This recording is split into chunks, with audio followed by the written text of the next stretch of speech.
आइए मेरे प्यारे विद्यार्थियों, आज हम आपको बताएंगे समास। गुरुजी समास क्या है, चलिए देखते हैं ध्यान से।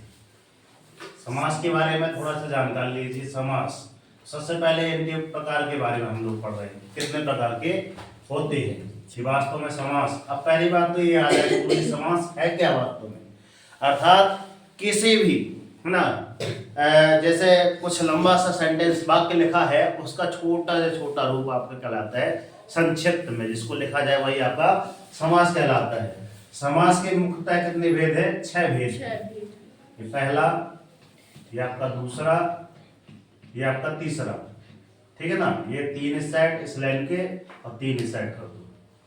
चौथा ना, ये 5वां और ये आपका इस साइड 6वां। पहला आप क्या रखेंगे सर, लिखा है सर अव्ययी भाव समास। अव्ययी अव्ययी भाव समास, ठीक है ना। अव्ययी भाव समास। दूसरा आज आपका है आपका तत्पुरुष समास। तत्पुरुष समास।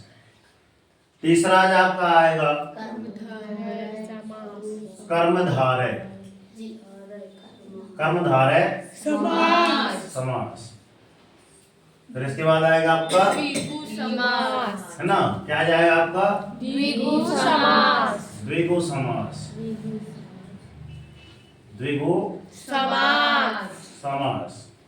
इसके बाद आज आपका आएगा द्वंद्व समास, समाज नहीं। और इसके बाद बहुव्रीहि समास। पहले तो इनके एक एक उदाहरण लेकर अपन चल रहे हैं। उदाहरण से हम समझाने का है ना प्रयास कर रहे हैं कि आपको समझ में आ जाए। अर्थात ऐसे नहीं करना गुरुजी की समास के जैसा समाज नहीं कहते, साहू समाज, ढेर सारी समाज होती हैं, है ना। समाज नहीं लिखा है, समास लिखा है। क्लियर। आज उदाहरण के तौर पर स्पष्ट कर रहे हैं सर अव्ययी भाव समास को। अव्ययी भाव समास जैसे आपने देखा होगा गुरुजी, प्रतिदिन लिखा है ना, तो प्रतिदिन उदाहरण हमने दिया। इसका आपका जैसे आपने पढ़ी थी संधि विच्छेद, वैसे आपका होगा समास का क्या होता है? समास विच्छेद, समास विग्रह। क्या होता है? समास विग्रह। क्लियर। आप ये समास विग्रह का लिखा है सर प्रतिदिन को दिन क्या दिन या दिन भर में जो भी है, दिन बार बार न लिखकर हमने छोटा सा रूप का लिख दिया प्रतिदिन, ठीक है ना जी। जैसा लिखा रहता है सर यथाशक्ति। दूसरा उदाहरण अगर लिखा जाए क्या है? यथाशक्ति। क्या लिखा है? यथाशक्ति लिखा है, ठीक है। तो अगर इसका समास विग्रह हम लोग करेंगे, क्या करेंगे? ये समास विग्रह अगर हम कर रहे हैं इसका तो क्या आएगा सर, है ना, शक्ति के अनुसार। गुरुजी शक्ति के अनुसार। अब कहोगे इतना बड़ा शब्द लिखने से अच्छा है कि छोटा सा लिख दीजिए। छोटा से छोटा रूप हमने बताया था ना, क्या कहलाता है? संक्षिप्त मतलब होता है छोटा। अब चलते हैं तत्पुरुष समास। तत्पुरुष है ना, जैसा लिखा है सर सेनापति। तो सेना का पति है क्या ऐसे? जहां पे का की के इसका लोप हो जाता है ना, का की के है ना बीच में आ जाता है, तो वहीं पे आपका क्या है? तत्पुरुष समास का लोप हो जाता है, ठीक है ना। वहां पे आपका तत्पुरुष समास लिख सकते हैं। और क्या उदाहरण आ सकते हैं आपके? राजपुत्र, ठीक है ना। 2 उदाहरण हम स्पष्ट कर रहे हैं। राजपुत्र या राजपुरुष जो भी है आपका क्या है? ठीक है। यहाँ आ जाएगा आपका राजा का पुत्र। सर इतना लंबा लिखने से अच्छा कि छोटा सा लिख दो, राजपुत्र, राजा का पुत्र, है ना। सेना का पति तो इतना बड़ा थोड़ी ना, सेना है ना, का पति, पति पति नहीं कहा जाता, कमांडर है ना, कुछ और बोला जाता है इसको, जो सेना को संभालता है, ऐसा लिख सकते हैं, ठीक है ना। तो इतना बड़ा ना लिख के हमको ओनली क्या लिख दे रहा है, सेना का पति। आगे बात चल रही है, ओनली में समझाने का प्रयास कर रहा हूं कि कहलाते कैसे हैं, ठीक है।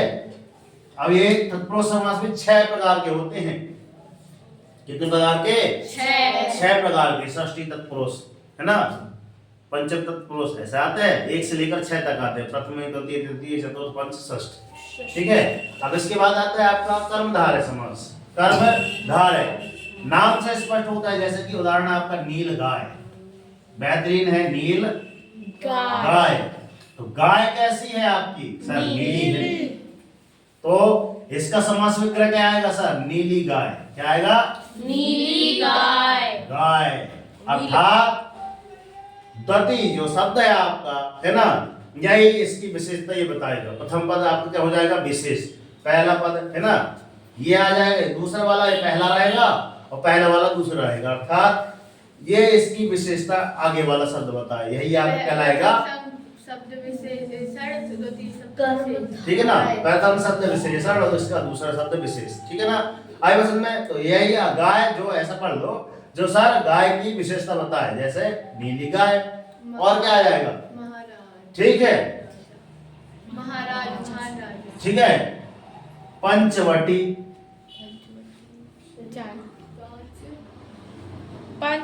किसमें आएगा बताओ? इसमें आएगा कि या फिर द्विगु में आएगा? पंचवटी दोनों में जाएगा, है बताओ। संस्कृत में लिखा रहता है सर पंचानाम बटानाम समाहारः, अर्थात 5 बटों का समूह। तो पंचवटी जहाँ पे अपन भगवान श्री रामचंद्र जी ठहरे थे, तो है ना 5 वट, है ना। वट मतलब जानते हो क्या होता है? का है? वेरी गुड, ताली बजाओ भाई।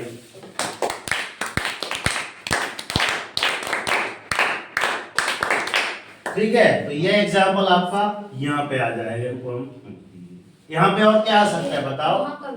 महाकवि, महाकवि महान कवि, अर्थात जो इसकी है ना महाकवि।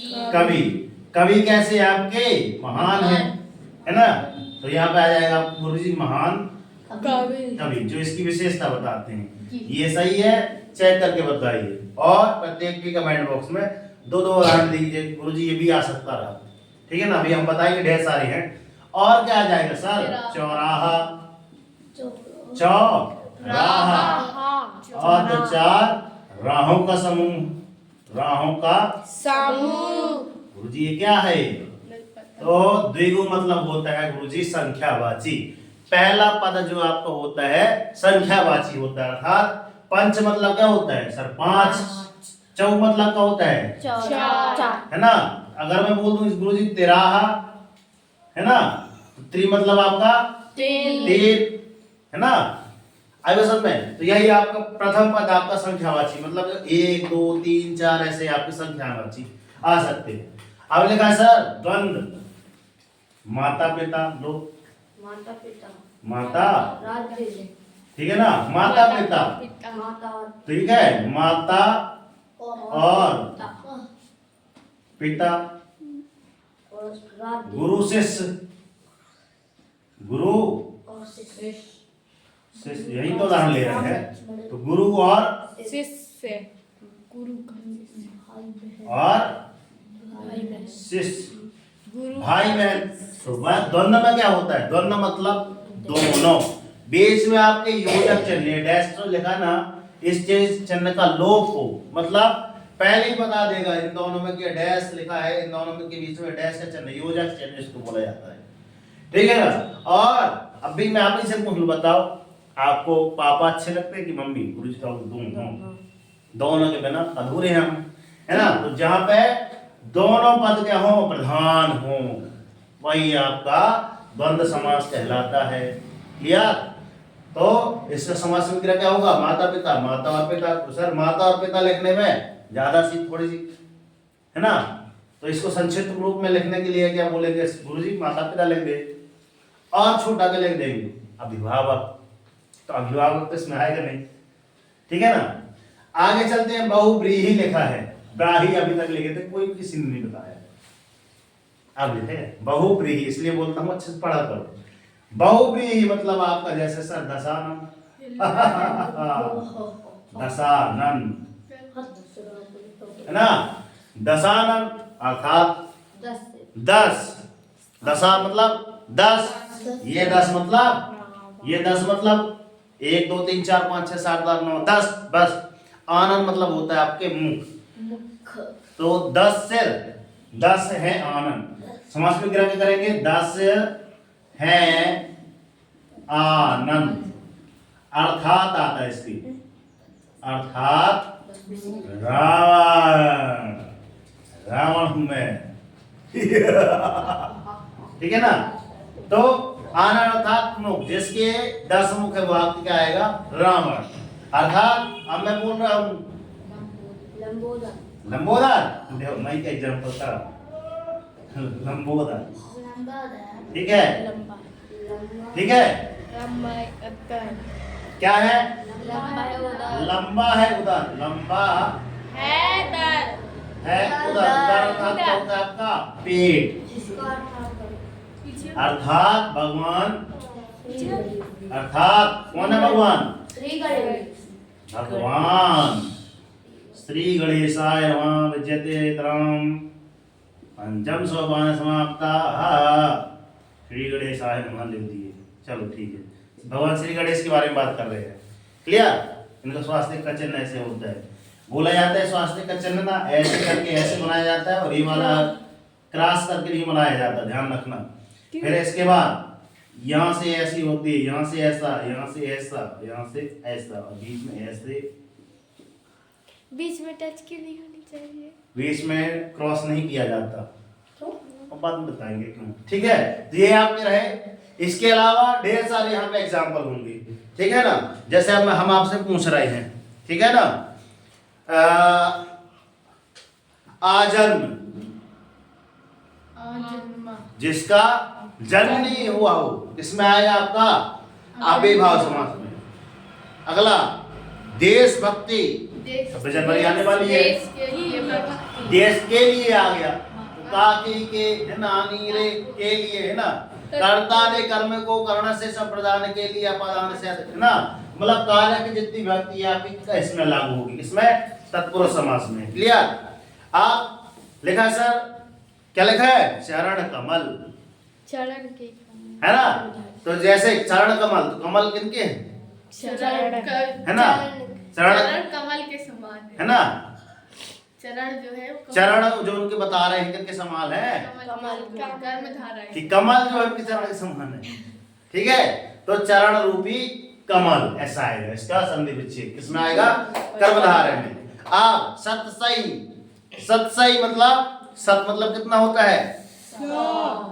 100, सत है ना, सत प्रणाम मतलब नहीं कहते आपको, सत प्रणाम मतलब 100 बार प्रणाम। तो लिखा है 700 दोहों का समूह, सतसई। कौन है आपके? ऐसा कौन लिखते हैं आपके? कबीरदास जी, सतसई कबीरदास जी को बोला गया है, ठीक है ना। आप ये हो गया, देखो भी हो गया, गंध, नर नारी, नर और नारी, राम लक्ष्मण, छोटा बड़ा, देश विदेश, और यहाँ पे आपका लिखा है पीताम्बर, पीला है अंबर, इसका अर्थात भगवान विष्णु, ठीक है ना, भगवान विष्णु।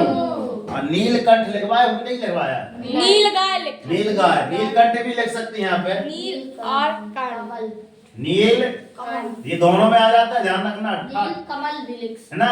नील कमल, नीलकंठ, कंठ कैसा है आपका? नीला है, मगर ये इसमें भी आ सकता है। नीलकंठ किसका है? अर्थात भगवान भोलेनाथ, समुद्र मंथन के टाइम पे। तो यहाँ पे है ना, इनके आप उदाहरण लिख के लाएंगे, कितने कितने, मिनिमम 10-10 उदाहरण लिख के लाएंगे। यहाँ पे ढेर सारे उदाहरण इसमें दिए हैं, ठीक है ना। तो मिलते हैं इसी तरह नेक्स्ट वीडियो में, तब तक के लिए बच्चों जय हिंद। जय भारत कर दी। ठीक है, तो मिलते हैं नेक्स्ट वीडियो में बच्चों। तब तक के लिए सर जय हिंद, वंदे मातरम, भारत माता की जय। कर दिखाओ ऐसा कि दुनिया करना चाहे सर आपके जैसा। ऐसा रहा एक छोटा सा हमारा प्रयास कि आपको ये समझ में आ गए होंगे। अगली बार जब भी टॉपिक आएगा तो हम समझाएंगे सर आपकी ढेर सारी संधियां। ठीक है ना, तो चैनल पर नए हैं तो सब्सक्राइब करके नोटिफिकेशन ऑन कर लीजिए और ज्यादा से ज्यादा बच्चों को शेयर जरूर कर दीजिए। ठीक है ना, तो जय हिंद जय भारत। उनका टाइम हो